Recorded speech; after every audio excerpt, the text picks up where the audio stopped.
BSc agree करून मी ठरवले की शेतीमध्येच 1,00,000 रुपये महिना कमवायचा। त्यामुळे मी माझा कल रेशीम शेतीकडे वळवला आणि आलोय आपल्या रेअरिंग सेंटरमध्ये, म्हणजेच मैनागिरी रेशीम बाल कीटक संगोपन केंद्राकडे। तर मित्रांनो, आजची 2 तारीख आणि आज अंड्याची हॅचिंग पूर्ण होणार होती, त्यामुळे थेट निघालो आपल्या तुतीच्या बागेकडे। बागेत येताच इळा घेतला आणि कचा पाला करून भारा तयार केला। भाऱ्याला कचकन आवळून सरळ भाऊला ठेवले डोक्यावर आणि निघालो आपल्या चॉकी सेंटरकडे।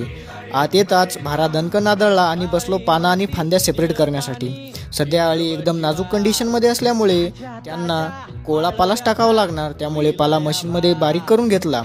नंतर इन्क्युबेशन चेंबरचा दरवाजा उघडून अंड्यांना थेट बाहेरच्या वातावरणात घेऊन आलो। त्यामधून एक बॉक्स उचलला आणि ठेवला ट्रेमध्ये। वरचा पार्ट सेपरेट करून मधातला पेपर ठेवला बाजूला आणि लगेचच त्यावर बारीक नेट टाकून दिली, जेणेकरून आपल्या अळ्या नेटच्या वरच्या भागावर येतील।